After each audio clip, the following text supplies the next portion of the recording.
Welcome to my channel. Mi hijo siempre esperaba que yo durmiera temprano, hasta que lo atrapé esa noche. Y lo que descubrí me heló la sangre. Todo comenzó hace 6 meses, cuando Diego y Elena se mudaron a mi casa. Dijeron que era temporal, solo hasta que encontraran un lugar propio. Mi esposo había fallecido hacía 1 año y ellos insistieron en que no debía estar sola. Yo tenía 61 años, no era una anciana inválida, pero acepté porque pensé que sería bueno tener compañía. Esta casa siempre fue mía y de mi esposo. La compramos hace 30 años con nuestro sudor y sacrificio. Vale más de $400,000 ahora, según el último avalúo que encontré entre mis papeles. Al principio todo parecía normal. Elena cocinaba, Diego trabajaba desde casa, y yo me sentía acompañada. Pero algo comenzó a cambiar. Primero fueron pequeñas cosas que no le di importancia. Elena empezó a prepararme té todas las noches a las 9 en punto. «Es para que duermas mejor, mamá», decía con esa sonrisa suya que ahora al recordarla me produce escalofríos. El té tenía un sabor extraño, ligeramente amargo, pero ella insistía en que era hierbas naturales, manzanilla con valeriana. Diego siempre estaba ahí cuando Elena me traía la taza. Los dos me observaban mientras bebía. «¿Ya te lo tomaste todo, mamá?», preguntaba él. «Necesitas descansar bien a tu edad, el sueño es importante». Yo asentía y subí a mi habitación sintiendo como mis párpados se volvían pesados antes de llegar a la cama. Era un sueño profundo, denso como caer en un pozo oscuro. Y cada mañana despertaba con la boca seca, la cabeza nublada y una sensación de que algo no estaba bien. Pero lo más extraño era el patrón. Todas las noches sin excepción, Elena subía con el té a las 9. Todas las noches Diego preguntaba si lo había terminado. Todas las noches ellos esperaban. Los escuchaba desde mi cuarto caminando de un lado a otro en la sala como si aguardaran algo. Y solo cuando yo apagaba la luz y el silencio invadía mi habitación escuchaba sus pasos bajando las escaleras. Siempre juntos, siempre en silencio. ¿Hacia dónde iban? ¿Qué hacían mientras yo dormía? Empecé a notar otras cosas. Mis documentos importantes comenzaron a desaparecer. El título de propiedad de la casa que siempre guardaba en el segundo cajón de mi cómoda ya no estaba. Mis estados de cuenta bancarios también. Cuando le pregunté a Diego, él frunció el ceño. «Mamá, probablemente los moviste de lugar. Últimamente has estado muy olvidadiza. Deberías anotarlo todo». Elena asintió con preocupación en sus ojos. «Tal vez deberíamos acompañarte al médico. A tu edad es normal tener estos despistes». «A mi edad». Esa frase comenzó a repetirse cada vez más. «Estás cansada a tu edad. No hagas esfuerzos a tu edad. Deberías descansar más a tu edad». Como si tener 61 años me convirtiera en una inválida mental. Yo había trabajado 40 años como contadora, llevaba las finanzas de 3 empresas pequeñas. Mi mente estaba perfectamente clara. O al menos eso creía.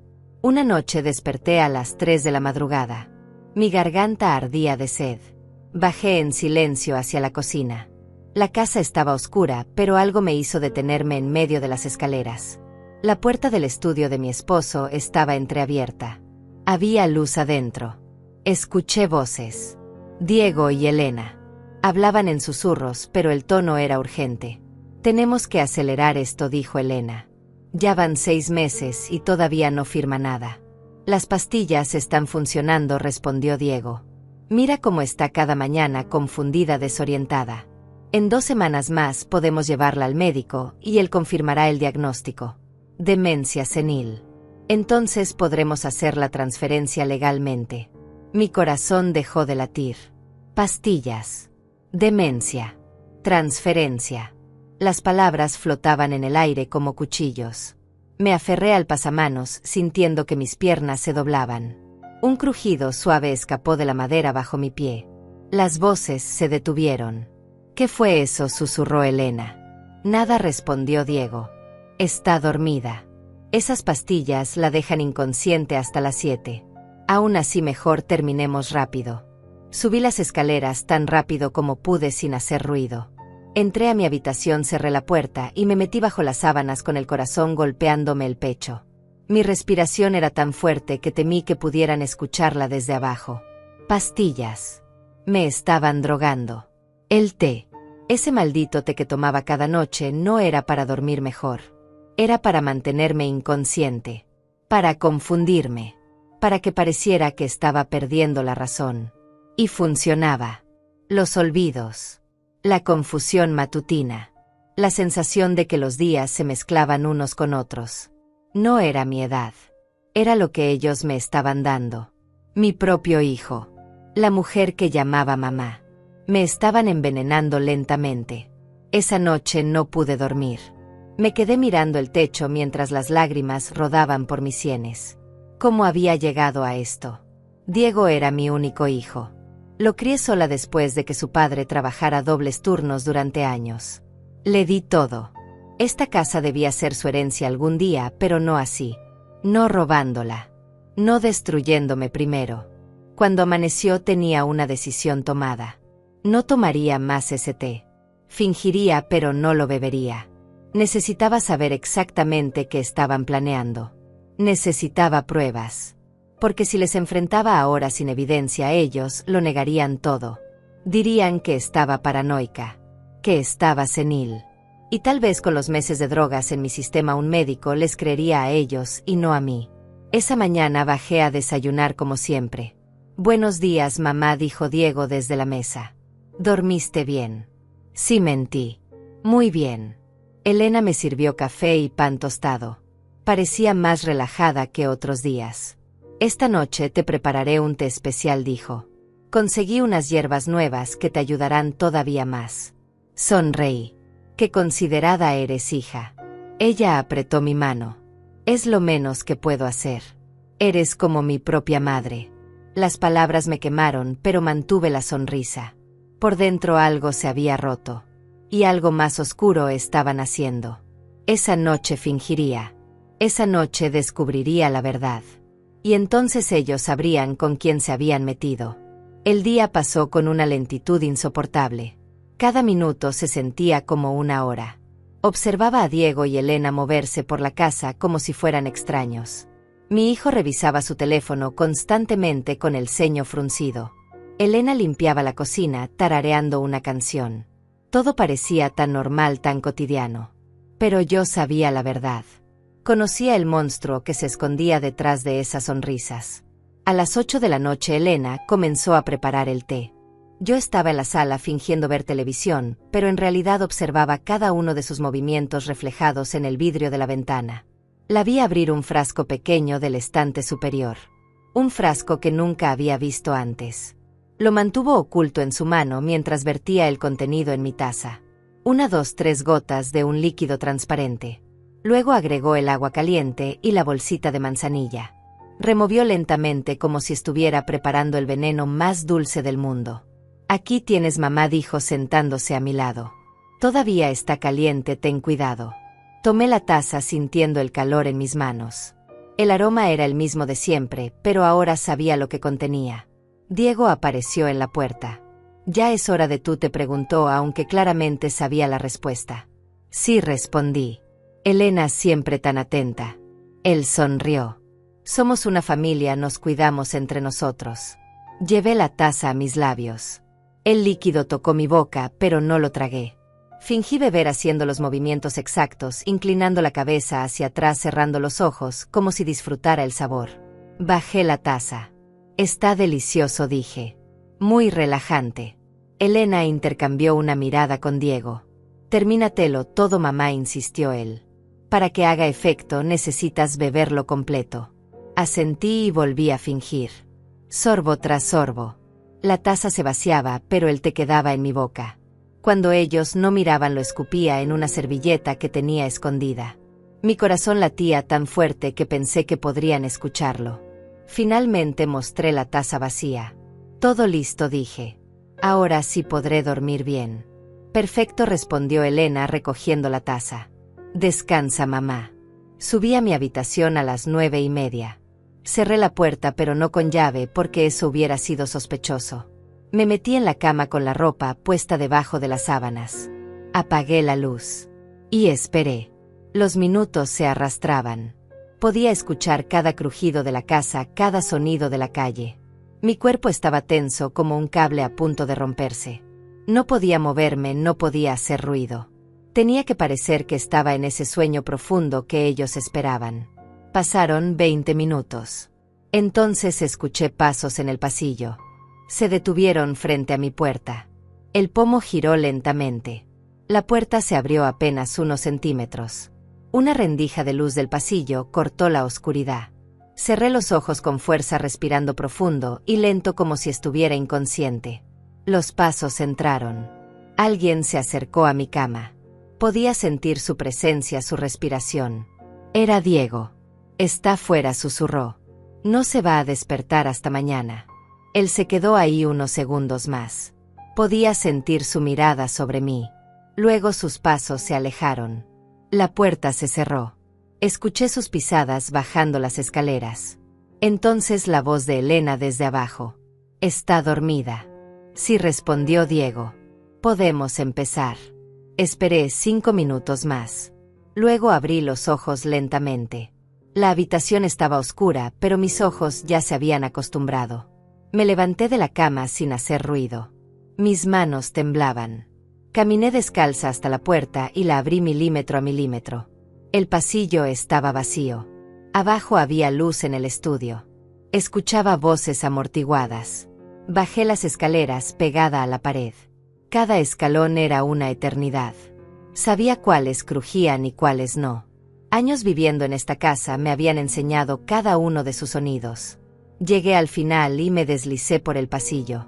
La puerta del estudio estaba entreabierta. Una línea de luz amarilla se derramaba sobre el piso de madera. Me acerqué, contuve la respiración y miré por la rendija. Lo que vi me quitó el aire de los pulmones. Diego estaba sentado en el escritorio de mi difunto esposo. Frente a él había documentos. Muchos documentos. Reconocí el título de propiedad de la casa, mis estados de cuenta bancarios, papeles del seguro de vida. Pero había algo más. Diego tenía una pluma en la mano y estaba escribiendo. No escribiendo. Copiando. Mi firma. Elena estaba de pie a su lado sosteniendo otros papeles. «Está quedando bien», dijo. «Nadie va a notar la diferencia». Diego terminó de firmar y sopló sobre la tinta. «Estas son las autorizaciones para la transferencia. Con el diagnóstico médico de demencia senil, podemos argumentar que ella no está en capacidad de tomar decisiones. Yo seré su tutor legal».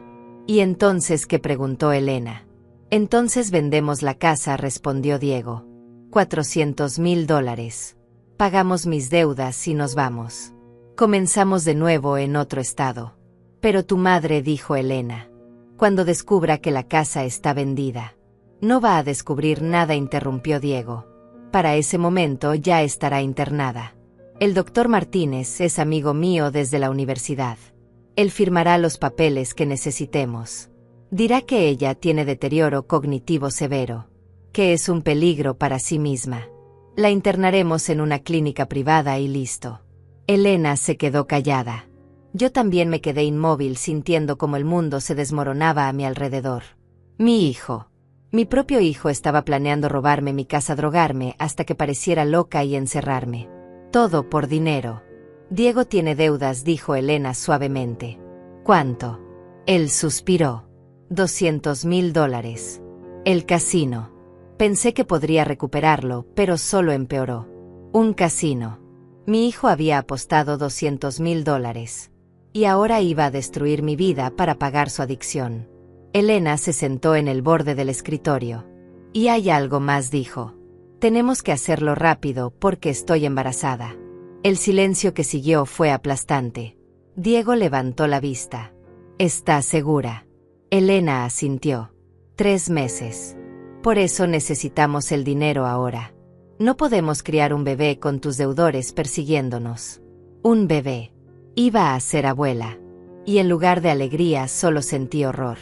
Porque ese bebé sería criado por mentirosos, por ladrones. Por personas capaces de destruir a su propia madre. Diego se levantó y abrazó a Elena. «Lo vamos a lograr», dijo. «En 2 semanas ella firma estos papeles sin saberlo. En 1 mes está internada. En 2 meses la casa está vendida y estaremos libres». Yo quería gritar, quería irrumpir en ese estudio y enfrentarlos. Pero algo me detuvo. Una voz en mi cabeza fría y calculadora. Si los enfrento ahora, solo adelantaré sus planes.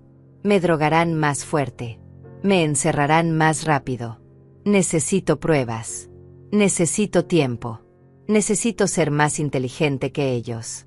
Comencé a retroceder lentamente. Pero entonces mi pie rozó algo en el piso. Una revista que había dejado Elena en el pasillo. Se deslizó apenas unos centímetros, pero el sonido fue como un trueno en el silencio. ¿Qué fue eso?, preguntó Elena. Los pasos se acercaron a la puerta. Mi corazón explotó en mi pecho. Los pasos se acercaban a la puerta del estudio. No había tiempo para llegar a las escaleras. Me lancé hacia el baño del pasillo, que estaba a solo 2 metros. Entré y cerré la puerta sin seguro, porque el clic hubiera sido demasiado obvio. Me quedé de pie en la oscuridad absoluta con la espalda contra la pared, tratando de no respirar. La puerta del estudio se abrió completamente. La luz inundó el pasillo. Escuché los pasos de Diego salir. ¿Hay alguien ahí?, preguntó Elena desde adentro con voz tensa. Diego caminó por el pasillo. Sus pisadas se detuvieron justo frente al baño. Yo contuve cada músculo de mi cuerpo. No te muevas, Lucía. No respires. Hazte invisible. Debe ser el gato de los vecinos, dijo Diego finalmente. Siempre se mete por la ventana de la cocina. Regresó al estudio. ¿Segura que está dormida?, preguntó Elena. La revisé hace media hora, respondió Diego. Está completamente fuera. Esas pastillas son muy efectivas. Deberíamos terminar esto rápido, igual, dijo Elena. Me pone nerviosa estar aquí abajo con todos estos documentos. Esperé. 5 minutos. 10. 15. Finalmente escuché que guardaban los papeles. Los pasos subieron las escaleras. Una puerta se cerró arriba. Silencio. Esperé 5 minutos más antes de atreverme a salir del baño. Mis piernas temblaban tanto que apenas podía sostenerme. El pasillo estaba oscuro nuevamente. Me arrastré hasta las escaleras y subí como un fantasma. Cuando llegué a mi habitación cerré la puerta y me dejé caer en el suelo. Las lágrimas comenzaron a brotar sin control. Lloré en silencio con la cara enterrada en mis manos. Mi hijo iba a robarme, a drogarme, a encerrarme en un psiquiátrico. Y todo lo había planeado con esa frialdad, con esa precisión. Como si yo fuera un obstáculo y no su madre. Pero el llanto duró poco. Algo más fuerte comenzó a crecer dentro de mí. Rabia. Una rabia fría y afilada como hielo. Me sequé las lágrimas y me senté en la cama. Pensé en todo lo que había escuchado. Las deudas del casino. El embarazo de Elena. Los documentos falsificados.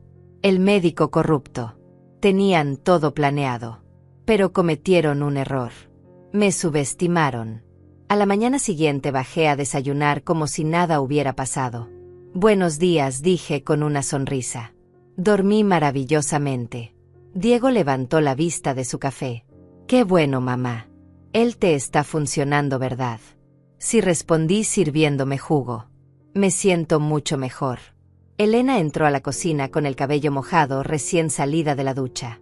Buenos días, mamá, dijo besando mi mejilla. Hoy vamos a salir un rato. Necesitamos hacer unas compras. Pueden quedarse tranquilos, dije. Estaré bien aquí. Los observé irse 1 hora después. Diego manejaba su auto gris. Elena iba en el asiento del copiloto. Cuando desaparecieron al final de la calle, corrí al estudio. La puerta estaba cerrada con llave. Pero yo conocía cada rincón de esta casa. Mi esposo siempre dejaba una llave de repuesto en el marco superior de la puerta de la cocina. Nadie lo sabía excepto yo. Fui a buscarla. Ahí estaba cubierta de polvo, pero funcionando. Abrí el estudio y entré. Los documentos ya no estaban sobre el escritorio. Diego los había guardado. Revisé cada cajón. Nada. Entonces recordé. Mi esposo tenía una caja fuerte pequeña detrás del cuadro de nuestra boda. Quité el cuadro. Ahí estaba. Necesitaba la combinación. Probé nuestra fecha de aniversario. No funcionó. Probé la fecha de nacimiento de Diego. Clic, la caja se abrió. Adentro estaban todos mis documentos. El título de propiedad. Los estados de cuenta. Pero había algo más. Documentos nuevos. Autorizaciones de transferencia con mi firma falsificada. Formularios médicos en blanco con el membrete del doctor Martínez. Y una carta. La tomé con manos temblorosas y comencé a leer. Era de Diego, dirigida a un abogado. En ella explicaba que yo sufría de demencia senil avanzada, que ya no reconocía a las personas, que había intentado salir de casa en pijama varias veces, que olvidaba comer, que hablaba sola. Todas mentiras. Mentiras construidas cuidadosamente para justificar mi internamiento forzado. La carta estaba fechada para dentro de 2 semanas. Fotografié todo con mi teléfono. Cada documento, cada formulario, cada página de esa carta maldita. Luego lo guardé todo exactamente como estaba. Cerré la caja, puse el cuadro en su lugar, cerré el estudio con llave y devolví la llave al marco de la cocina. 40 minutos después estaba sentada en la sala viendo televisión cuando ellos regresaron. Hola mamá, saludó Diego entrando con bolsas de compras. Todo bien. Todo perfecto, respondí. He estado viendo mis programas. ¿Qué compraron? Cosas para el bebé, dijo Elena sin pensar. Luego se quedó congelada. Diego le lanzó una mirada furiosa. Yo fingí confusión. ¿Bebé? ¿Qué bebé? Elena rió nerviosa. Nada, mamá. Compré cosas para la bebé de mi prima. Estoy tejiendo una manta para ella. Ah, qué lindo, dije sonriendo. Siempre fuiste tan considerada. Diego dejó las bolsas y subió las escaleras. Elena me miró con preocupación. ¿Te sientes bien, mamá? Muy bien, hija, respondí. Aunque ahora que lo mencionas he estado un poco olvidadiza últimamente. Elena se sentó a mi lado. Por eso el té es tan importante. Te ayuda a descansar y eso mejora la memoria. Asentí como una tonta. Tienes razón. ¿Qué haría yo sin ustedes? Esa tarde, mientras Diego trabajaba en su laptop y Elena cocinaba, subí a mi habitación y revisé las fotos en mi teléfono. Las tenía todas. Las pruebas de su plan. Pero no era suficiente. Necesitaba más.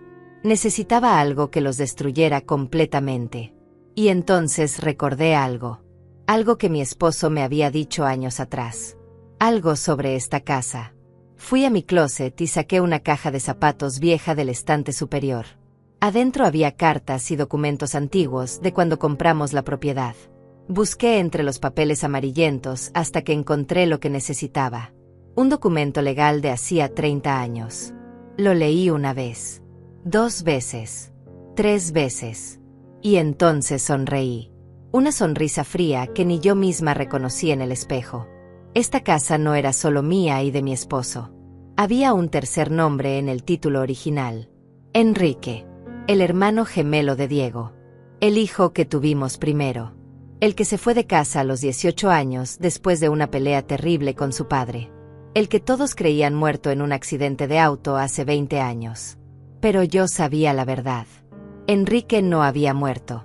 Había desaparecido. Había cortado todo contacto con nosotros. Y mi esposo, en un último gesto de esperanza, nunca había quitado su nombre del título de propiedad. Enrique era legalmente copropietario de esta casa. Y Diego no lo sabía. Su padre nunca se lo dijo. Guardó ese secreto hasta su muerte, esperando que algún día su hijo mayor regresara. Y ahora ese secreto era mi arma. Porque si Enrique estaba vivo, si podía encontrarlo, si podía traerlo de vuelta, Diego no podría vender nada. La casa seguiría siendo de Enrique también. Y todos los planes de mi hijo se desmoronarían. Esa noche, cuando Elena me trajo el té, volví a fingir beberlo. Volví a escupirlo en la servilleta. Volví a subir a mi cuarto y a esperar. Pero esta vez no bajé a espiarlos. Esta vez me senté en mi cama con el documento en las manos y comencé a hacer llamadas. Llamadas a viejos amigos. A contactos que no había visto en años. A investigadores privados. Necesitaba encontrar a Enrique. Y tenía 2 semanas para hacerlo antes de que Diego ejecutara su plan. La primera llamada fue a un primo lejano que trabajaba en registros públicos. La segunda a una amiga que era detective privada. La tercera a la última dirección conocida de Enrique en otro estado. Dejé mensajes en todos lados. Por favor, encuéntrenlo. Mi vida depende de ello. El futuro de esta casa depende de ello. Apagué la luz pero no dormí. Pasaron 3 días. 3 días en los que seguí fingiendo ser la madre confundida y obediente que ellos esperaban. 3 días en los que tomé el té y lo escupí. 3 días en los que sonreí mientras por dentro mi mente trabajaba sin descanso. Diego y Elena no sospechaban nada. Yo era la actriz perfecta. El 4.º día recibí una llamada. Era Marta, mi amiga detective. Lucía, tengo noticias, dijo, su voz sonaba cansada pero emocionada. Encontré a Enrique. Mi corazón se detuvo. ¿Dónde está? Vive en un pueblo pequeño a 200 millas de aquí. Trabaja como mecánico. Cambió su apellido hace años, por eso fue difícil rastrearlo. Pero es él. Estoy segura. Le diste mi mensaje. Todavía no, respondió Marta. ¿Quieres que lo haga? No, dije rápidamente. Dame su dirección. Iré yo misma. Colgué el teléfono con las manos temblando. Enrique estaba vivo. Después de 20 años de silencio, de creerlo perdido, estaba vivo. Y necesitaba verlo. Necesitaba explicarle todo. Necesitaba traerlo de vuelta antes de que fuera demasiado tarde. Pero había un problema. ¿Cómo iba a viajar 200 millas sin que Diego y Elena lo notaran? Ellos controlaban cada uno de mis movimientos. Esa tarde durante el almuerzo dejé caer una idea casual. Saben, he estado pensando, dije mientras comíamos. Me gustaría visitar a mi prima Rebeca. Hace meses que no la veo. Diego levantó la vista de su plato. Rebeca. La que vive en el norte. Sí, respondí. Pensé en tomar el autobús e ir a pasar el día con ella. Mañana tal vez. Elena intercambió una mirada con Diego. No sé, mamá, dijo ella. El viaje es largo. Podrías cansarte demasiado. Estaré bien, insistí. Además, Rebeca me ha estado llamando. Dice que me extraña. Solo sería un día. Regreso en la noche. Diego masticó lentamente pensando. Finalmente asintió. Está bien. Pero llámanos cuando llegues. Y cuando salgas. Y si te sientes mal, regresas inmediatamente. Por supuesto, dije sonriendo. Son tan cuidadosos conmigo. Esa noche no pude dormir de los nervios. Mañana vería a Enrique. Mañana le diría la verdad sobre lo que estaba pasando. Mañana comenzaría a recuperar mi vida. Pero primero tenía que sobrevivir una noche más de fingir. Elena subió con el té como siempre. Lo bebí, o al menos eso pareció. Me acosté. Esperé. Escuché sus pasos bajando. Escuché sus voces en el estudio. Pero esta vez me quedé en mi cuarto. No necesitaba espiarlos más. Ya sabía todo lo que necesitaba saber. En cambio, saqué una maleta pequeña y empaqué algunas cosas. Ropa cómoda. Los documentos que había fotografiado impresos en secreto en la biblioteca pública 2 días atrás. El título de propiedad original con el nombre de Enrique. Y dinero en efectivo que había guardado durante años en un sobre escondido en mi habitación. $3,000 que Diego no sabía que existían. A la mañana siguiente me desperté temprano. Desayuné con ellos tratando de parecer emocionada, pero no demasiado. El autobús sale a las 9, dije. Llegaré donde Rebeca al mediodía. Te llevamos a la estación, dijo Diego. No quiero que vayas sola. No es necesario, respondí. Puedo tomar un taxi. Insisto, dijo él con esa sonrisa que ya no me engañaba. Somos familia, mamá. El viaje a la estación de autobuses fue tenso. Diego manejaba. Elena iba callada en el asiento del copiloto. Yo iba atrás mirando la ciudad pasar por la ventana. Cuando llegamos, Diego bajó conmigo. Compró el boleto él mismo. Autobús a Northville para visitar a Rebeca Torres, dijo al vendedor. Solo ida y vuelta mismo día. El vendedor asintió y le dio el boleto. Diego me lo entregó. Llámame cuando llegues, dijo. Y cuando regreses. Estaremos esperándote. Subí al autobús y me senté junto a la ventana. Los vi desde arriba parados en la acera. Diego con las manos en los bolsillos. Elena abrazándolo del brazo. Parecían una pareja normal preocupada por la madre anciana. Nadie hubiera imaginado la verdad. El autobús arrancó y los dejé atrás. Cuando desaparecieron de mi vista, respiré por primera vez en días. El autobús hizo su primera parada 30 minutos después en un pueblo pequeño. Bajé ahí. Nadie me vio. Crucé la calle hasta otra estación más pequeña y compré un boleto diferente. Un boleto al pueblo donde vivía Enrique. Al pueblo que Diego nunca sabría que visité. El nuevo autobús salió 20 minutos después. Me senté atrás y cerré los ojos. 2 horas más. Solo 2 horas y vería a mi hijo mayor después de 20 años. El paisaje cambió de ciudad a campo. Casas pequeñas. Granjas. Árboles. El autobús avanzaba lentamente por carreteras secundarias. Yo miraba por la ventana, pero mi mente estaba en otro lugar. Recordaba a Enrique cuando era niño. Tan diferente a Diego. Enrique era rebelde e inquieto, siempre cuestionando todo. Mi esposo y él chocaban constantemente. La pelea final fue terrible. Enrique tenía 18 años. Quería estudiar arte. Su padre quería que fuera ingeniero como él. Gritaron. Se dijeron cosas horribles. Y Enrique se fue esa misma noche. No volvimos a saber de él. 2 años después recibimos la noticia del accidente. Un auto con su identificación había caído por un barranco. El cuerpo quedó tan quemado que fue imposible identificarlo con certeza. Asumimos que era él. Lloramos. Hicimos un funeral sin cuerpo. Y seguimos adelante con ese dolor. Pero siempre tuve una duda pequeña. Una sensación de que algo no cuadraba. Y ahora sabía que mi intuición había sido correcta. El autobús llegó a destino al mediodía. Un pueblo de una sola calle principal. Ferreterías. Una cafetería. Un taller mecánico al final de la calle. Caminé hacia allá sintiendo que mis piernas apenas me sostenían. El letrero decía Taller Mecánico Rodríguez. Rodríguez. No era nuestro apellido. Era el apellido de su nueva identidad. Entré. El lugar olía a aceite y metal. Había un auto viejo levantado en una plataforma. Herramientas por todas partes. Y al fondo un hombre de espaldas trabajando en un motor. Tenía el cabello oscuro con canas en las sienes. Hombros anchos. La misma complexión de su padre. Disculpe, dije con voz temblorosa.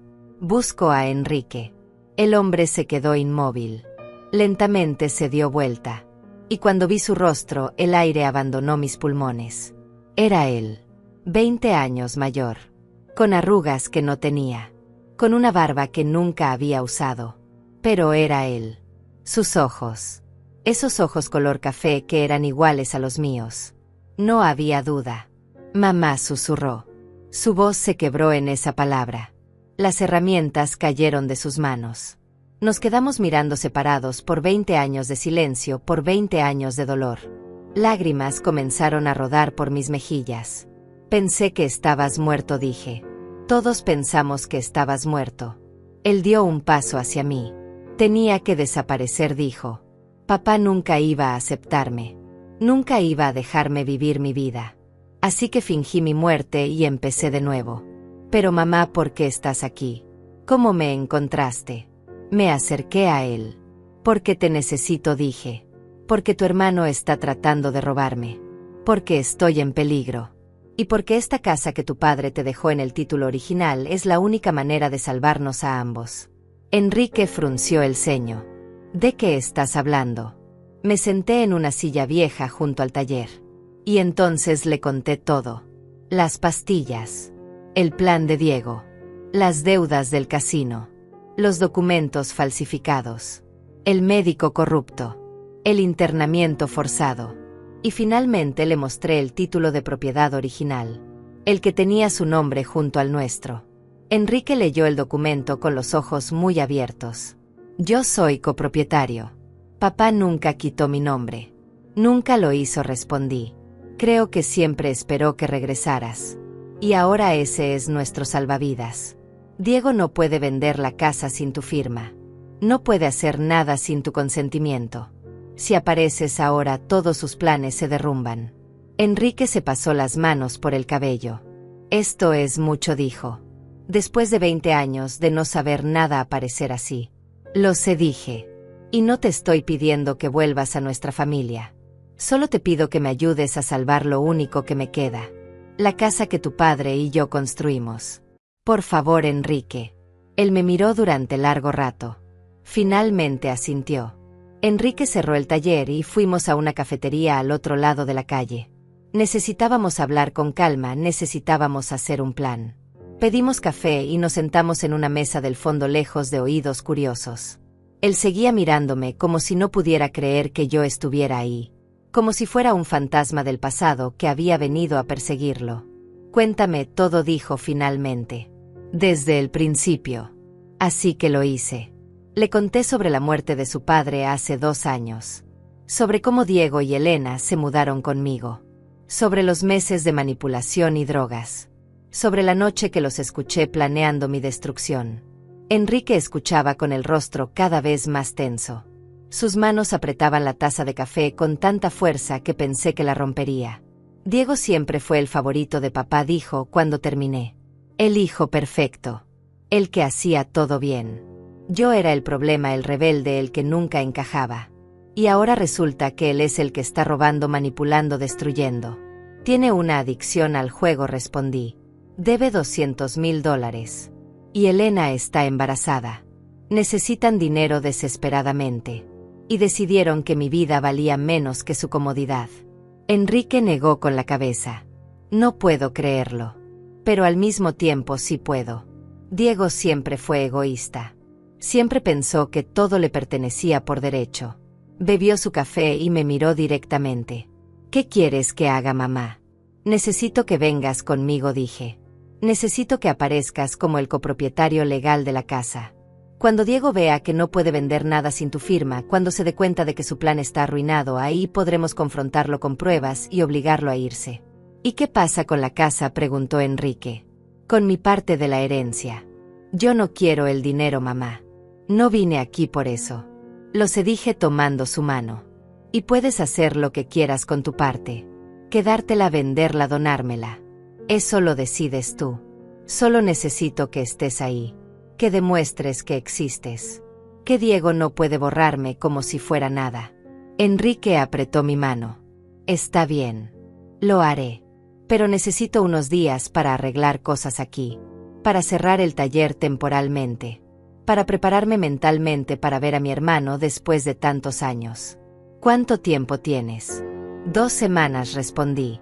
En 2 semanas Diego planea llevarme al médico corrupto para que me diagnostique demencia. Después de eso todo irá muy rápido.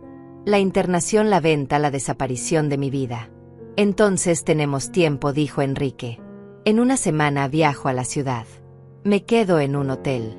Tú me dices cuándo es el momento exacto y aparezco. Con los documentos legales. Con un abogado si es necesario. Y acabamos con esto.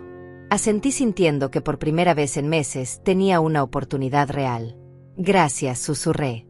Gracias por no abandonarme. Él sonrió tristemente. Nunca te abandoné, mamá. Me alejé de papá, de su control, de sus expectativas. Pero nunca de ti. Siempre pensé en llamarte, en escribirte. Pero tenía miedo de que él contestara, de que me obligara a volver. Y después, cuando me enteré de su muerte, ya habían pasado tantos años que no supe cómo regresar. Entiendo, dije. Y no tienes que explicar nada. Solo necesito que estés ahí cuando llegue el momento. Pasamos el resto de la tarde planeando cada detalle. Enrique haría copias certificadas de todos los documentos de propiedad. Contrataría a un abogado local que pudiera viajar con él. Yo seguiría fingiendo en casa, tomando las fotos necesarias, grabando conversaciones si era posible. Cuando tuviéramos todo listo, él aparecería sin aviso y confrontaríamos a Diego juntos. A las 5 de la tarde tomé el autobús de regreso. Primero al pueblo donde había hecho el cambio. Luego de vuelta a la ciudad desde donde supuestamente venía de visitar a Rebeca. Llegué a la estación a las 8 de la noche. Diego estaba esperándome afuera del auto. ¿Cómo estuvo el viaje?, preguntó. Maravilloso, respondí. Rebeca está muy bien. Comimos pescado y hablamos de los viejos tiempos. En el auto de regreso a casa, Diego me hizo preguntas. ¿Qué más hiciste? ¿De qué hablaron? ¿Cómo está la salud de Rebeca? Yo respondí cada pregunta con detalles inventados. Mi cerebro trabajaba rápido, creando una historia completa de un día que nunca existió. Diego parecía satisfecho. Elena nos esperaba en casa con la cena lista. Bienvenida, mamá, dijo abrazándome. Te extrañamos. Mentirosa, pensé. Mentirosa que cuenta los días hasta deshacerte de mí. Pero sonreí y la abracé de vuelta. Yo también las extrañé. Cenamos juntos como una familia normal. Diego contó sobre su trabajo. Elena habló sobre una nueva receta que quería probar.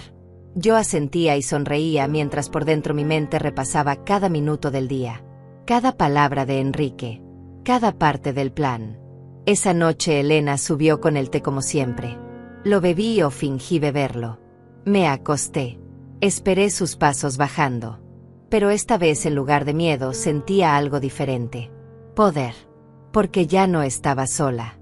Ya no era una víctima indefensa esperando su destino. Tenía un aliado. Tenía un plan. Y tenía una semana para preparar la trampa perfecta. Los días siguientes fueron una actuación constante. Seguía siendo la madre confundida. Olvidaba cosas a propósito. Dejaba tazas en lugares extraños. Repetía preguntas que ya había hecho. Diego y Elena intercambiaban miradas satisfechas. Mírala, decían esas miradas. Se está deteriorando más rápido. Pronto será el momento. Pero lo que no sabían era que cada cosa que yo olvidaba, cada error que cometía era calculado. Estaba construyendo su confianza para destruirla después. Mientras tanto grababa conversaciones en secreto. Había comprado una grabadora pequeña en la farmacia con mi dinero escondido. La llevaba en el bolsillo de mi bata. Cuando Diego y Elena hablaban en la cocina, yo pasaba cerca. Cuando susurraban en la sala, yo me quedaba en el pasillo. La grabadora capturaba todo. Sus planes. Sus mentiras. Sus conversaciones sobre el médico, sobre los documentos, sobre mi internamiento. También tomaba más fotos. Una noche bajé nuevamente al estudio cuando ellos dormían. Fotografié cada documento en la caja fuerte. Los formularios médicos falsos. Las autorizaciones con mi firma falsificada. La carta al abogado. Todo. Subí las fotos a una cuenta de correo electrónico nueva que había creado en la biblioteca. Las envié también a Marta, mi amiga detective. Copia de seguridad por si algo salía mal. El sexto día recibí un mensaje de Enrique. Todo listo. Tengo los documentos certificados. El abogado está contratado. Viajo mañana. Me instalo en el Hotel Central. Espero tus instrucciones. Respondí rápidamente. Perfecto. El momento será pasado mañana en la noche. Te envío la dirección exacta y la hora.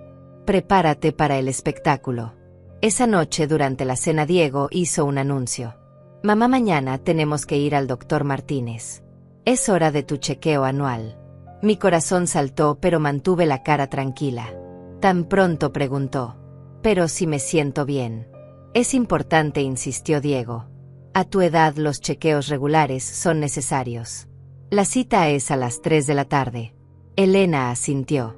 Iremos contigo, mamá. No te preocupes. Así que era mañana. El día que habían elegido para comenzar mi destrucción oficial. El día en que el doctor Martínez iba a diagnosticarme con demencia. El día en que firmaría documentos sin saber lo que decían. El día en que todo su plan se pondría en marcha. Pero también sería el día en que todo se desmoronaría. Porque Enrique llegaría esa noche. Y al día siguiente, cuando Diego creyera que ya había ganado, yo le mostraría que había perdido todo. Está bien, dije dulcemente. Iré al doctor. Ustedes saben lo que es mejor para mí. Diego sonrió. Esa sonrisa de depredador que ya conocía tan bien. Por supuesto, mamá. Siempre queremos lo mejor para ti. Me levanté de la mesa. Estoy cansada. Subiré a dormir temprano. Elena ya se levantaba con la tetera. Te preparo tu té. Subí a mi habitación con el té que no bebería. Con las pastillas que no tragaría. Y esa noche no dormí. Me quedé despierta planeando cada palabra que diría. Cada movimiento que haría. Mañana sería el principio del fin. Y esta vez yo controlaría cómo terminaba la historia. La mañana llegó con un cielo gris que parecía presagiar tormenta. Me desperté después de una noche sin dormir. Mis ojos ardían, pero mi mente estaba completamente alerta. Hoy era el día. El día en que Diego creería que había ganado. El día en que yo comenzaría a recuperarlo todo. Bajé a desayunar como siempre. Diego ya estaba vestido con camisa blanca y pantalones oscuros. Se había arreglado especialmente para la cita con el doctor. Elena preparaba huevos revueltos en la cocina. «Buenos días, mamá», dijeron al unísono. Parecían de buen humor. Por supuesto que lo estaban. Pensaban que en pocas horas tendrían el diagnóstico que necesitaban. Desayuné lentamente. Cada bocado me costaba trabajo porque mi estómago estaba cerrado de nervios. Pero no podía parecer ansiosa. No podía levantar sospechas. A las 2 de la tarde Elena me ayudó a cambiarme. Escogió ropa sencilla para mí. Un vestido color crema y un suéter gris. Como si estuviera vistiendo a una mujer que ya no podía tomar sus propias decisiones. El consultorio del doctor Martínez quedaba en el centro de la ciudad. Un edificio viejo de 3 pisos con paredes color beige. Subimos por el ascensor hasta el segundo piso. La sala de espera estaba vacía. Demasiado vacía. Como si la cita hubiera sido arreglada para que no hubiera testigos. Una recepcionista joven nos sonrió. La señora Torres preguntó. Diego asintió.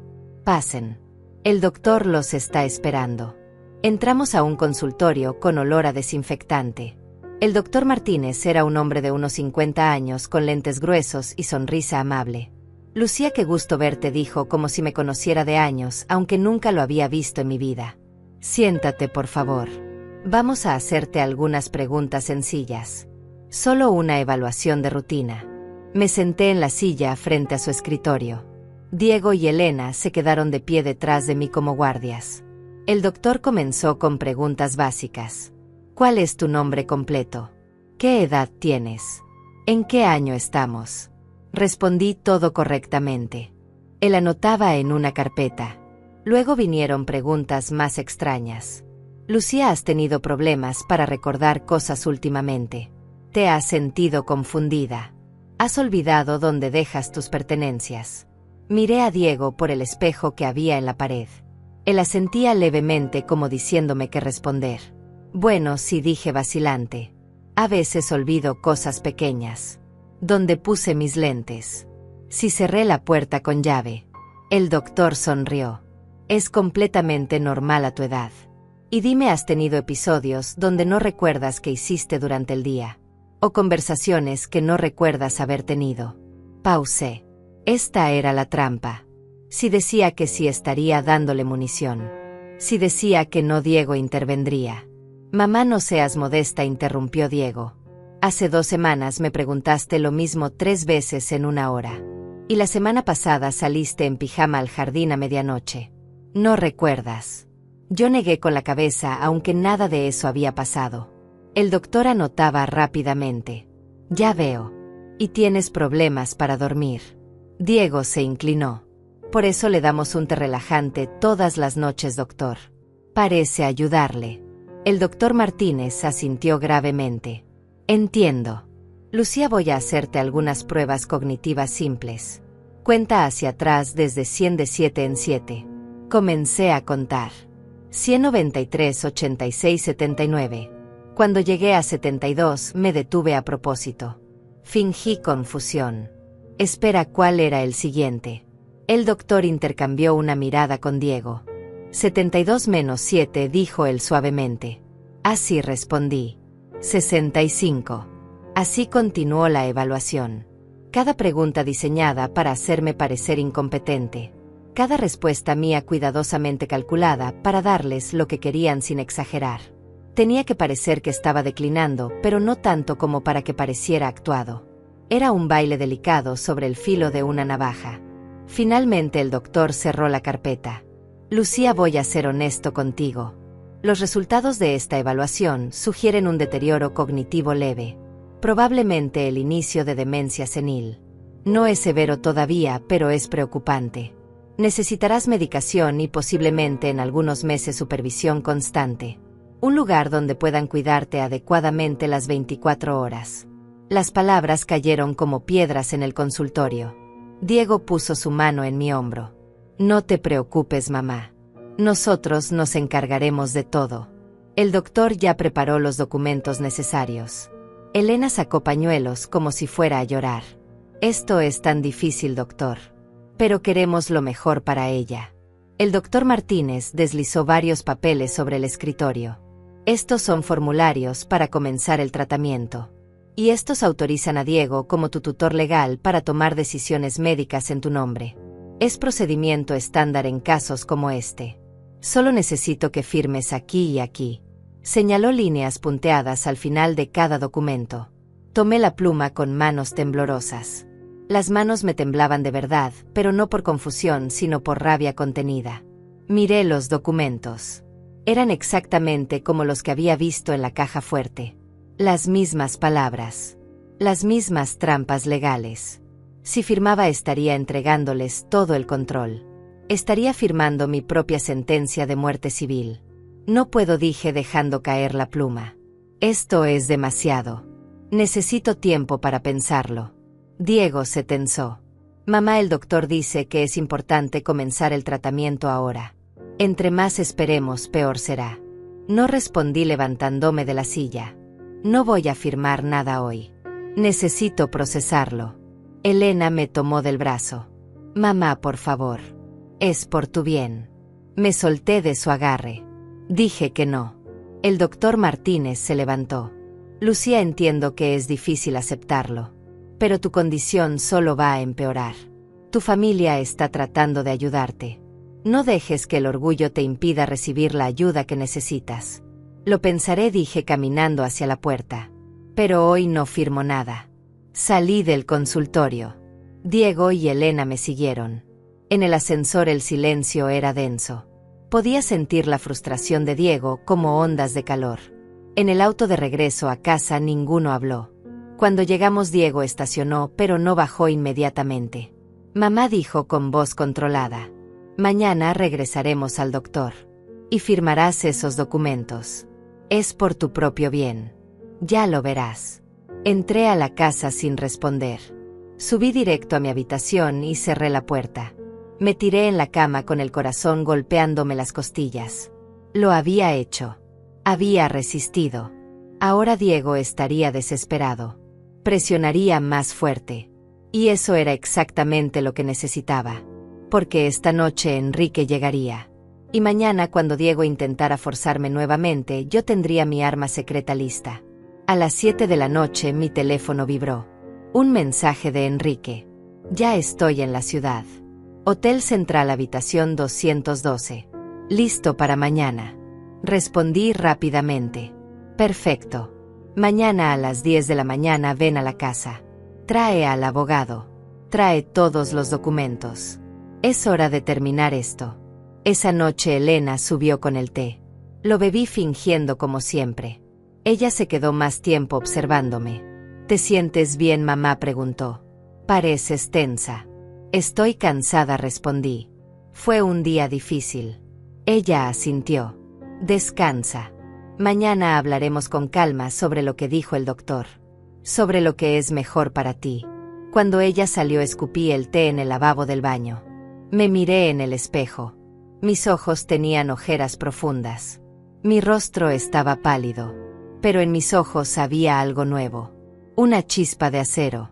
Una determinación férrea. Mañana, pensé. Mañana todo cambia. Me acosté pero no dormí. Las horas pasaban con lentitud tortuosa. Escuché a Diego y Elena subir a su habitación cerca de la medianoche. Escuché sus pasos, sus voces amortiguadas. Luego silencio. Esperé hasta las 2 de la madrugada. Entonces bajé en silencio al estudio. Necesitaba verificar una última cosa. Abrí la caja fuerte con la combinación que ya conocía. Los documentos seguían ahí. Pero ahora había algo nuevo. Formularios de internamiento. Ya llenos. Ya con fecha para dentro de 3 días. Mi respiración se aceleró. 3 días. Ese era su plan B. Si yo no firmaba voluntariamente, me internarían a la fuerza, alegando que era un peligro para mí misma. Fotografié los nuevos documentos. Los subí a mi correo. Y entonces encontré algo más. Un sobre cerrado con el logo de un banco. Lo abrí. Adentro había un documento de préstamo. Diego había solicitado un préstamo de $100,000 usando la casa como garantía. Y había falsificado mi firma para aprobarlo. El préstamo ya había sido desembolsado. El dinero ya había desaparecido. Me quedé paralizada sosteniendo ese papel. No solo planeaban robarme la casa. Ya la habían hipotecado. Ya habían gastado dinero que no era suyo. Si yo moría o era declarada incapaz, ellos cobrarían el seguro, pagarían el préstamo y se quedarían con el resto. Todo estaba planeado con precisión quirúrgica. Pero cometieron un error. Un solo error. No sabían que Enrique existía. Volví a mi habitación con el documento del préstamo fotografiado en mi teléfono. Ahora tenía todo. Todas las pruebas. Todos los crímenes documentados. Fraude, falsificación de firma, hipoteca ilegal, intento de internamiento forzado. Diego no solo había planeado robarme. Ya me había robado. Ya había usado mi nombre, mi casa, mi vida como si fueran suyos. Me senté en la cama mirando la ventana. El cielo comenzaba a clarear. Pronto amanecería. Pronto llegaría Enrique. Y entonces confrontaríamos a Diego con todo. Pero había algo más que necesitaba hacer. Algo que había estado posponiendo porque me aterraba. Necesitaba llamar a la policía. Necesitaba presentar una denuncia formal.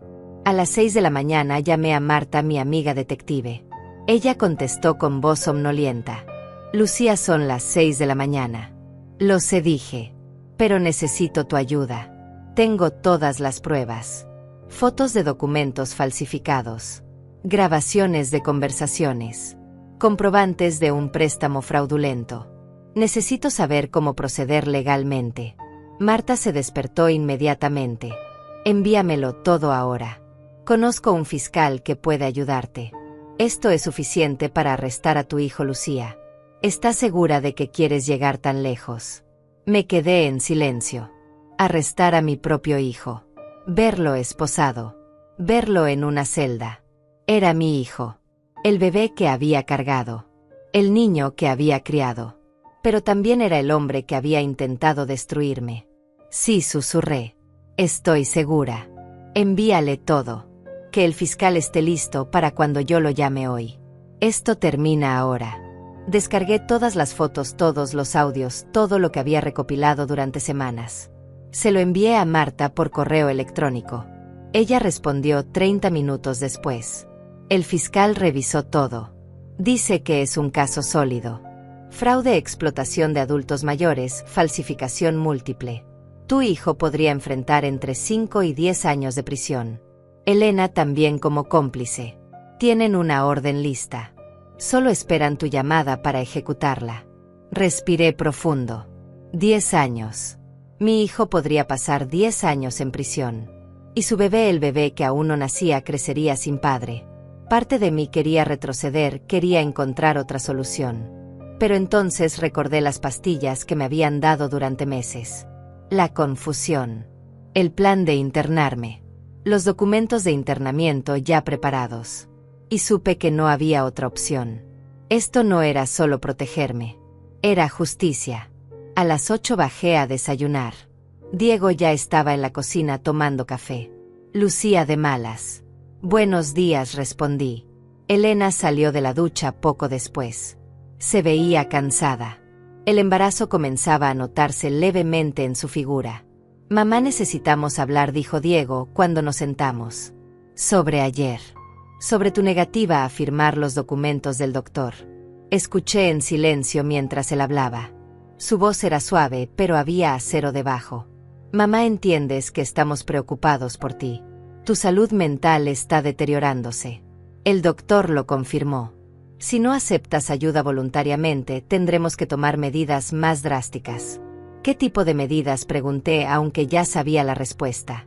Diego intercambió una mirada con Elena. Hay lugares especializados. Clínicas donde pueden cuidarte mejor de lo que nosotros podemos hacerlo aquí. Lugares con personal médico entrenado para tratar tu condición. Lugares donde estaré encerrada, dije. Donde no tendré voz.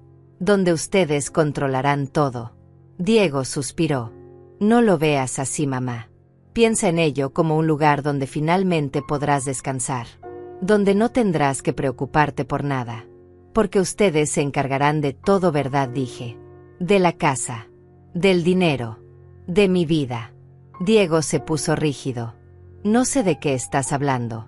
Estamos tratando de ayudarte y tú nos acusas de querer lastimarte. Eso solo demuestra cuán confundida estás. Elena puso su mano sobre la mía. Mamá, por favor. Hazlo por nosotros. Por tu nieto que viene en camino. No queremos que él crezca viendo a su abuela así. Su nieto. Usaban al bebé como arma emocional. Como si yo fuera el problema. Como si yo fuera la amenaza para esa criatura inocente. Me levanté de la mesa. Necesito aire, dije. Voy a caminar por el jardín. Diego se levantó también. No creo que sea buena idea que salga sola. Te acompaño. No respondí firmemente. Necesito estar sola. Estaré en el jardín trasero. Pueden verme desde la ventana si están tan preocupados. Salí antes de que pudieran detenerme. El jardín trasero era pequeño con algunos rosales que yo misma había plantado años atrás. Me senté en la banca de hierro bajo el árbol de manzanas. Miré mi teléfono. Las 9:30. Enrique llegaría en 30 minutos. Solo 30 minutos más de esta farsa. Escuché la puerta trasera abrirse. Diego salió. Se quedó en el porche observándome. Mamá, tengo que salir un momento, dijo. Elena se quedará contigo. No hagas nada imprudente. No vayas a ningún lado. Cuando regrese hablaremos nuevamente sobre tu situación. Y esta vez espero que seas razonable. Se fue sin esperar respuesta. Elena apareció en la ventana de la cocina. Me saludó con la mano. Yo la ignoré. Seguí mirando las flores, los árboles, el cielo. Dentro de minutos todo explotaría. Y no sabía si estaba lista. Pero ya no había vuelta atrás. El tren ya estaba en movimiento y nadie podía detenerlo. A las 10 en punto exactamente escuché el timbre de la puerta principal. Mi corazón se detuvo. Elena fue a abrir. Escuché voces. Hola, dijo Elena. ¿Puedo ayudarlos? Una voz masculina respondió. Busco a la señora Lucía Torres. Es mi madre.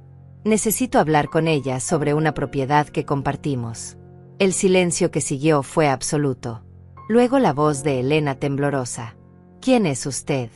Mi nombre es Enrique Torres, dijo mi hijo mayor. Y esta casa es también mía. Me levanté de la banca y caminé hacia la puerta trasera. Entré a la cocina justo cuando Elena retrocedía hacia la sala con el rostro pálido. Enrique estaba en la entrada. Alto. Serio. Real. A su lado había un hombre con maletín. El abogado. Hola, mamá, dijo Enrique mirándome. Vine como prometí. Elena nos miraba a ambos como si hubiera visto un fantasma. Enrique susurró. Pero tú estás muerto. Moriste hace 20 años. Claramente no respondió él. Y parece que llegué justo a tiempo. Entró sin esperar invitación. El abogado lo siguió. ¿Dónde está Diego?, preguntó Enrique. Salió, dije. Pero regresará pronto. Elena seguía paralizada. No entiendo, tartamudeó. ¿Cómo es posible? Diego dijo que su hermano había muerto. Que hubo un accidente. Mi hijo mintió, respondió Enrique. Igual que mintió sobre muchas otras cosas. Como que esta casa era solo de nuestra madre. Como que él tenía derecho a venderla. Como que podía deshacerse de ella sin consecuencias. Elena palideció aún más. Ustedes sabían, dijo lentamente mirándome. Usted sabía que él estaba vivo. Y lo trajo aquí. Yo sabía muchas cosas, respondí. Sabía que me estaban drogando. Sabía que planeaban internarme. Sabía que falsificaron mi firma. Sabía todo, Elena. Y ahora es el momento de que ustedes sepan que perdieron. Ella retrocedió hasta chocar con la pared. Su mano fue a su vientre instintivamente, protegiendo al bebé. Lucía, esto es un malentendido, dijo. Todo lo que hicimos fue por tu bien. Por tu salud. Diego puede explicarlo. Enrique rió sin humor. Estoy seguro de que puede. Pero no le creeremos. Señora, dijo el abogado sacando documentos de su maletín. Soy el licenciado Joaquín Vargas. Represento a Enrique Torres en este asunto. Tengo aquí los títulos de propiedad originales que demuestran que él es copropietario legal de esta casa. Cualquier transacción realizada sin su consentimiento es nula. y cualquier intento de venta fraudulenta constituye un delito grave. Elena se deslizó por la pared hasta quedar sentada en el suelo. Sus ojos se llenaron de lágrimas. «Por favor», susurró. «Estoy embarazada. No pueden hacernos esto». «Nosotros no te hicimos nada», dijo Enrique con voz fría. «Pero claramente le hicieron mucho a mi madre. Y por eso están aquí ahora enfrentando las consecuencias». La puerta principal se abrió. Diego entró con bolsas de la farmacia. «Vine por tus medicamentos», mamá dijo sin levantar la vista. El doctor llamó y autorizó una nueva receta para que duermas mejor. Se detuvo en seco cuando vio la escena. Las bolsas cayeron de sus manos. Los frascos rodaron por el piso. Enrique se dio vuelta lentamente para mirarlo. «Hola, hermanito», dijo. «¿Cuánto tiempo?». Diego se quedó congelado en la entrada. Su rostro pasó del shock a la incredulidad y finalmente al terror puro. La sangre se drenó de sus mejillas, dejándolo con un tono grisáceo enfermizo. Enrique murmuró. «Tú estás muerto. Te moriste hace 20 años. El accidente. El cuerpo quemado. El funeral». Enrique dio un paso hacia él. «Siempre fuiste malo para verificar los detalles, Diego. Ese cuerpo nunca fue identificado positivamente. Nadie revisó el ADN. Ustedes simplemente asumieron. Asumieron porque era conveniente. Porque así yo desaparecía y tú te convertías en el único heredero. En el hijo perfecto. En el dueño de todo». Diego negaba con la cabeza. «Esto no puede estar pasando. Esto no es real». «O es muy real», respondió Enrique. «Y ahora mismo estás parado en mi propiedad. En la casa que mi padre me dejó junto con nuestra madre. La casa que intentaste robar». Diego finalmente reaccionó. Su mirada voló hacia mí. «Tú hiciste esto, Siseo. Tú lo trajiste aquí. Me traicionaste». «Yo te traicioné», repetí con voz tranquila. «Yo que te di la vida. Yo que te crié. Yo que te abrí las puertas de mi casa. Y tú me drogabas cada noche. Falsificabas mi firma. Planeabas encerrarme en un psiquiátrico. Pero yo soy la traidora». Diego apretó los puños. «No entiendes nada. Estábamos tratando de ayudarte. Tú estás enferma. Confundida». El doctor lo confirmó. «Mentiras», interrumpí. «El doctor Martínez es tu amigo corrupto. Me drogaban con las pastillas que Elena ponía en mi té cada noche. Me mantenían confundida, adormecida, para que pareciera que estaba perdiendo la razón. Pero dejé de tomarlas hace semanas. Y he estado completamente lúcida, grabando, documentando cada uno de sus crímenes». Elena sollozó desde el suelo. Diego giró hacia ella. «Cállate», le ordenó. «No digas nada». Pero Elena estaba desmoronándose. «No puedo más», Diego gritó. «Esto fue demasiado lejos. Yo no firmé para esto. Tú dijiste que solo sería un préstamo pequeño. Que podríamos pagarlo. Que nadie saldría lastimado. Pero has estado drogándola durante meses. Falsificando documentos. Planeando internarla. Y ahora aparece tu hermano muerto y todo se está derrumbando». Diego la miró con desprecio. «Eres patética. Siempre lo fuiste. Demasiado débil para hacer lo necesario». Se volvió hacia Enrique. «Está bien. Estás vivo. Felicidades. Pero eso no cambia nada. Esta casa vale $400,000. Si eres copropietario, entonces te deben $200,000. Te los pagaré. Toma tu parte y vete. Déjanos en paz». Enrique sonrió fríamente. «¿Crees que vine por dinero? Vine porque nuestra madre me pidió ayuda. Porque tú intentaste destruirla. Y porque esta casa no se vende. No se hipoteca. No se toca. Es el hogar de mamá y seguirá siéndolo hasta que ella decida lo contrario». Diego rió sin humor. «Ah, claro. Y supongo que ahora van a echarme a mí. A tu propio hermano. A tu nieto que viene en camino». «Jugando la carta del bebé», respondí yo. «Usando a esa criatura inocente como escudo. Como si el embarazo de Elena justificara lo que me hicieron». Diego se acercó a mí con ojos desesperados. «Mamá, por favor. Soy tu hijo. Cometí errores, lo admito. Pero lo hice porque estaba desesperado.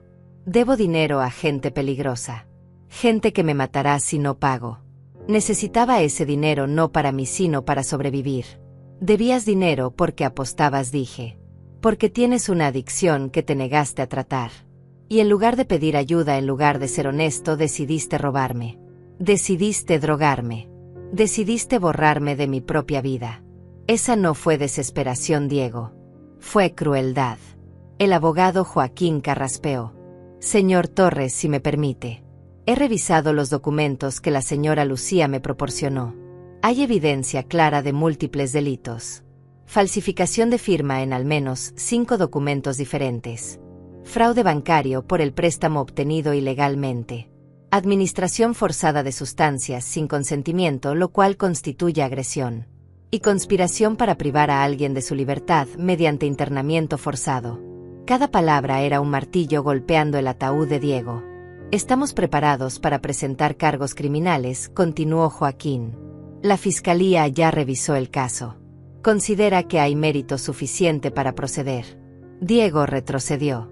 No pueden hacer esto. Soy su hijo. Su familia. La familia no hace lo que tú hiciste, respondió Enrique. La familia no envenena. No roba. No traiciona. Diego se volvió hacia mí con lágrimas en los ojos. Mamá, por favor.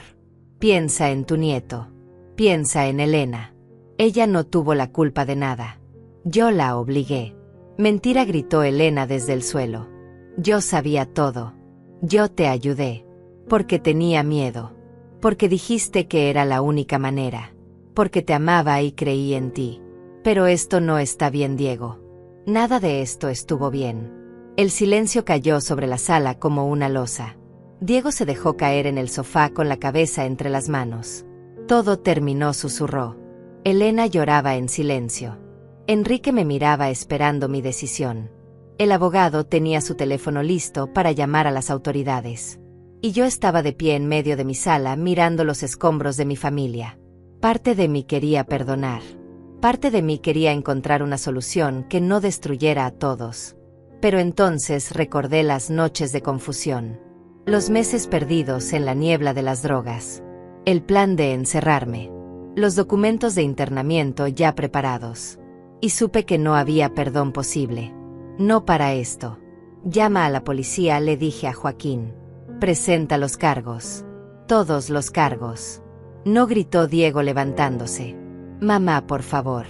Soy tu hijo. Eras mi hijo, dije con voz quebrada. Pero el hijo que yo conocía nunca hubiera hecho esto. El hijo que yo amaba nunca me hubiera envenenado. Tú no eres ese hijo. Eres un extraño. Un criminal. Y mereces pagar por lo que hiciste. Joaquín marcó el número. Diego intentó correr hacia la puerta, pero Enrique lo bloqueó. No vas a ningún lado, dijo. Esperarás a que llegue la policía como el cobarde que eres. Diego lo empujó. Quítate de mi camino. Enrique no se movió. Los dos hermanos se miraron. 20 años de separación. 20 años de historias diferentes. Y ahora este momento. Este enfrentamiento final. Diego lo golpeó. Un puñetazo torpe, desesperado. Enrique lo esquivó fácilmente y lo sujetó contra la pared. Basta, gritó. Se acabó, Diego. Acepta tu derrota. Acepta las consecuencias. Elena gritaba. Joaquín hablaba con la policía dando la dirección. Y yo me senté en mi silla mirando todo colapsar. Sentía una mezcla extraña de alivio y dolor. Había ganado. Había salvado mi vida, mi casa, mi cordura. Pero el precio era ver a mi hijo destruido. Las sirenas sonaron a lo lejos. Cada vez más cerca. Diego dejó de luchar. Se deslizó al suelo con la espalda contra la pared. Elena se arrastró hacia él y lo abrazó. Los dos lloraban ahora. Dos personas que habían apostado todo a un plan malvado y habían perdido. Dos personas que enfrentarían años de prisión. Dos personas que traerían un bebé a este mundo desde detrás de los barrotes. Los policías entraron 3 minutos después. Joaquín les mostró los documentos. Les explicó la situación. Ellos escucharon, revisaron, anotaron. Luego se acercaron a Diego y Elena. Señor Torres, dijo uno de los oficiales. Está bajo arresto por fraude, falsificación de documentos y explotación de adultos mayores. Tiene derecho a permanecer en silencio. Le pusieron las esposas. Diego me miró una última vez. Espero que estés feliz, dijo con veneno en su voz. Destruiste a tu propia familia. Destruiste el futuro de tu nieto. Espero que puedas vivir con eso. No destruí nada, respondí. Tú lo hiciste. El día que decidiste que mi vida valía menos que tu codicia. Se lo llevaron. A él y a Elena. Los vi subir a los patrulleros. Vi cómo se alejaban por la calle con las luces azules parpadeando. Y cuando desaparecieron de mi vista me derrumbé. Enrique me sostuvo mientras yo lloraba. Lloraba por mi hijo. Por la familia que había perdido. Por el nieto que crecería sin conocerme probablemente. Los días siguientes fueron un torbellino de declaraciones, abogados y procedimientos legales. Enrique se quedó conmigo en la casa. Durmió en su antigua habitación, la que había permanecido cerrada durante 20 años. Era extraño tenerlo de vuelta. Como si un fantasma hubiera regresado a la vida. Pero era un buen fantasma. Uno que me protegía en lugar de perseguirme. El caso contra Diego y Elena avanzó rápidamente. Las pruebas eran abrumadoras. Los documentos falsificados. Las grabaciones de sus conversaciones. El testimonio del farmacéutico que confirmó que Elena había comprado sedantes fuertes sin prescripción. El préstamo fraudulento. Todo estaba ahí. Imposible de negar. Imposible de explicar. El doctor Martínez también fue arrestado. Perdió su licencia médica. Resultó que había ayudado a otras familias a hacer lo mismo con padres ancianos. Un negocio turbio de diagnósticos falsos y certificados comprados. La investigación reveló al menos otros 7 casos. 7 familias que habían robado a sus propios padres con su ayuda. Ahora todos enfrentarían justicia. 3 semanas después del arresto recibí una llamada del abogado de Diego. Su hijo quiere hablar con usted, dijo. Está en la cárcel esperando juicio. Pregunta si puede visitarlo. Me quedé en silencio sosteniéndome de la mesa de la cocina. Enrique estaba a mi lado preparando café. Me miró con pregunta en los ojos. Es tu decisión, mamá, dijo suavemente. Nadie te obligará a verlo si no quieres. Pasé 2 días pensándolo. Parte de mí quería ir. Quería mirarlo a los ojos y preguntarle por qué. ¿Por qué había elegido ese camino? ¿Por qué me había odiado tanto como para destruirme? Pero otra parte de mí sabía que no había respuestas satisfactorias. Que cualquier explicación sonaría vacía. Que ver su rostro solo reabriría heridas que apenas comenzaban a sanar. Finalmente decidí ir. Enrique me acompañó. La cárcel era un edificio gris y frío con rejas en cada ventana. Nos registraron. Nos revisaron. Nos llevaron a una sala con mesas y sillas de metal. Diego entró 5 minutos después escoltado por un guardia. Vestía el uniforme naranja de los presos. Tenía ojeras profundas. Había perdido peso. Se veía 10 años más viejo. Nos sentamos separados por la mesa. El guardia se quedó cerca vigilando. Diego miró a Enrique primero. No tenías que venir, dijo. Esto es entre mamá y yo. Soy su hijo, también respondió Enrique. Y no la dejaré sola contigo nunca más. Diego apretó la mandíbula, pero no discutió. Se volvió hacia mí. Gracias por venir, dijo con voz ronca. No estaba seguro de que lo harías. No estaba segura de que debía, respondí. Pero necesito escucharte. Necesito entender cómo llegamos aquí. Diego se frotó el rostro con las manos esposadas. No sé por dónde empezar, mamá. Todo se salió de control. Comenzó con pequeñas apuestas. Pensé que podía manejarlo. Pero el casino es como un agujero negro. Cada vez que perdía apostaba más tratando de recuperar lo perdido. Y solo me hundía más profundo. Pudiste haberme pedido ayuda, dije. Pudiste haber sido honesto. No respondió. ¿Cómo iba a decirte que había arruinado mi vida? Que debía $200,000 a gente peligrosa. Tú siempre me viste como el hijo exitoso. El que hacía todo bien. No podía admitir que era un fracaso. Y ahora admitiste algo peor, dije. Que eras un ladrón. Un mentiroso. Alguien capaz de envenenar a su propia madre. Diego bajó la mirada. Lo sé. No hay excusa para lo que hice. Elena me decía que era demasiado, que debíamos encontrar otra manera. Pero yo estaba desesperado. Y cuando ves la casa sentada ahí valiendo tanto dinero, es difícil no pensar en soluciones rápidas. Soluciones rápidas, repetí. Llamas así a drogarme, a falsificar mi firma, a planear encerrarme en un psiquiátrico por el resto de mi vida. Las lágrimas comenzaron a rodar por sus mejillas. No iba a ser para siempre. Solo hasta que vendiéramos la casa. Después te hubiéramos sacado. Te hubiéramos cuidado. Mentiras, escupió Enrique. Los documentos decían internamiento indefinido. Ella nunca hubiera salido de ahí. Y lo sabes. Diego lo miró con odio. Tú no tienes derecho a juzgarme. Te fuiste. Desapareciste durante 20 años. Dejaste que mamá llorara por ti. Que creyera que estabas muerto. Eres tan culpable como yo. Me fui porque necesitaba escapar, respondió Enrique. Porque papá me estaba ahogando con sus expectativas. Pero nunca le hice daño a mamá. Nunca intenté robarle. Nunca puse veneno en su comida. Esa es la diferencia entre tú y yo, hermanito. Yo huí de nuestro padre. Tú atacaste a nuestra madre.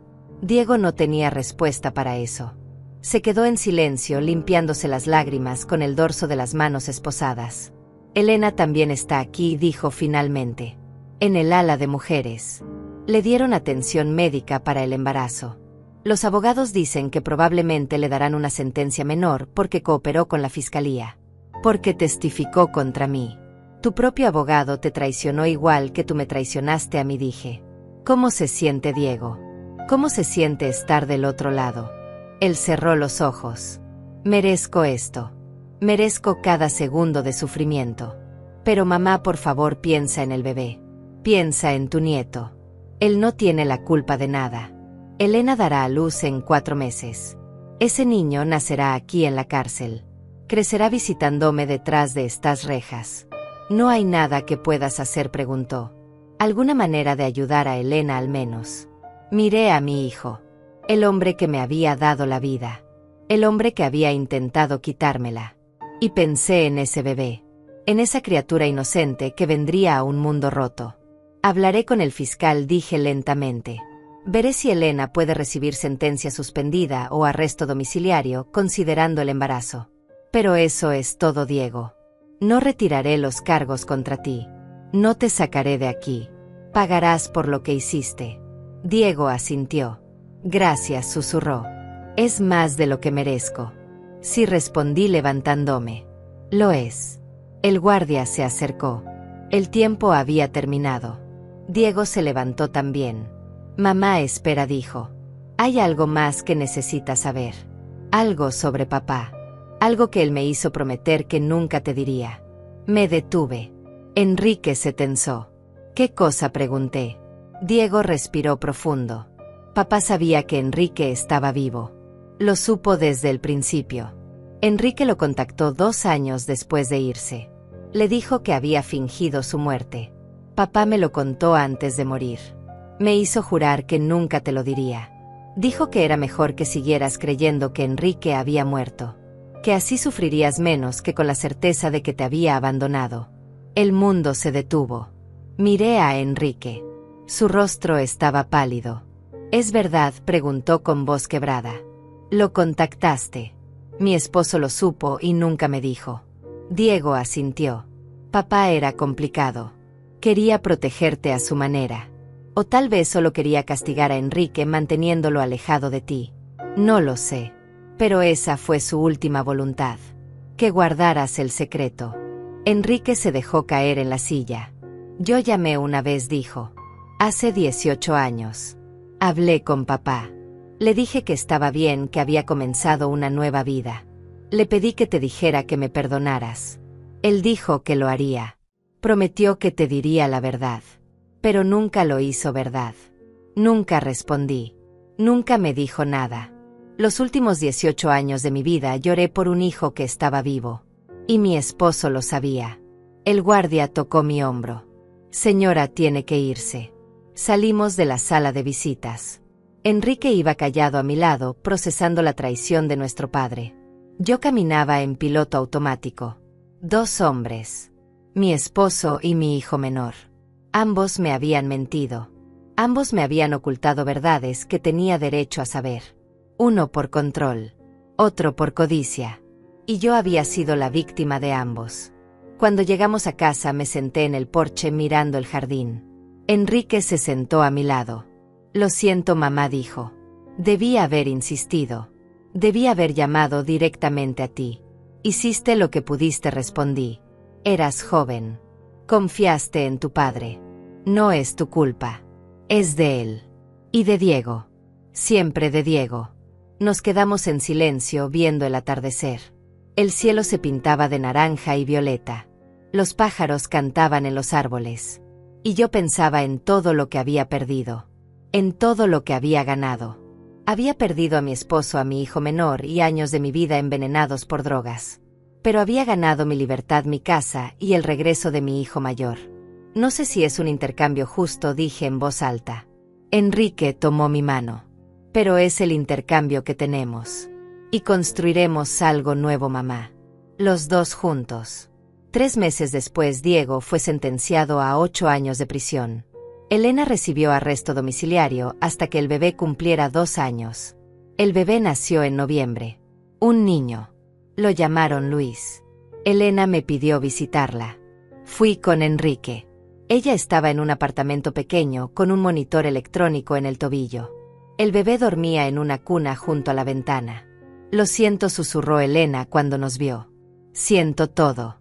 No hay palabras suficientes. No, respondí. No las hay. Pero ese niño no tiene la culpa. Y no voy a castigarlo por los pecados de sus padres. Puedes traerlo a visitarme cuando sea mayor. Puedes llamarme si necesitas ayuda. Pero nunca volveremos a ser familia, Elena. Esa confianza murió. Ella asintió llorando. Lo entiendo. Y lo acepto. Nos fuimos poco después. En el auto de regreso, Enrique me preguntó: ¿crees que hiciste lo correcto? Perdonar a Elena aunque sea un poco. No la perdoné, dije. Solo elegí no odiar. Hay una diferencia. El odio me hubiera consumido. Y ya perdí suficiente de mi vida. No voy a perder lo que me queda envenenándome con rencor. Enrique sonrió. Eres más fuerte de lo que yo seré nunca. No, respondí. Solo soy una mujer que se negó a desaparecer. Que luchó por su derecho a existir. Y esa noche, mientras dormía en mi cama en mi casa bajo mi techo, supe algo con certeza absoluta. Había ganado. No de la manera que hubiera querido. No sin cicatrices. Pero había sobrevivido. Y eso ya era suficiente.